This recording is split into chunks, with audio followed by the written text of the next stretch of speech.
Sasa ona sasa tabia ya miaka ya mtu anaingia miaka 30. Mtu ni mtu mzima na hawezi panga vitu zake. Ni kama Madhe umepika chai? Haya. General. Umeamuka?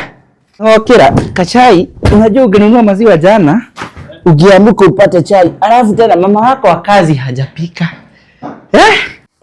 Lakini si babangu alikuja na maziwa usiku. Nilikuwa nauliza, kwani mnarudi kazi lini? Hamujapigiwa bado? Mimi sirudi Nairobi sasa, nimeamua tu nikakaa ushago kidogo.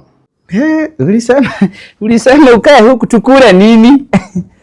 Ile pesa ulikuja nayo kwani iliisha? Hapana, nimebaki tu na 150 ya kurudi Nairobi. Nitaka kurudi.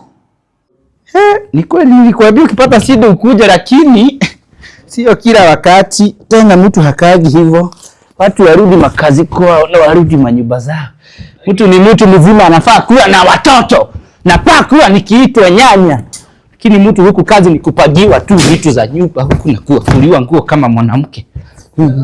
Sasa unajam nini na wewe ni wa kanisa Madhe? Nani mbambako? Unajua wewe ndio uliolewa na mbambako.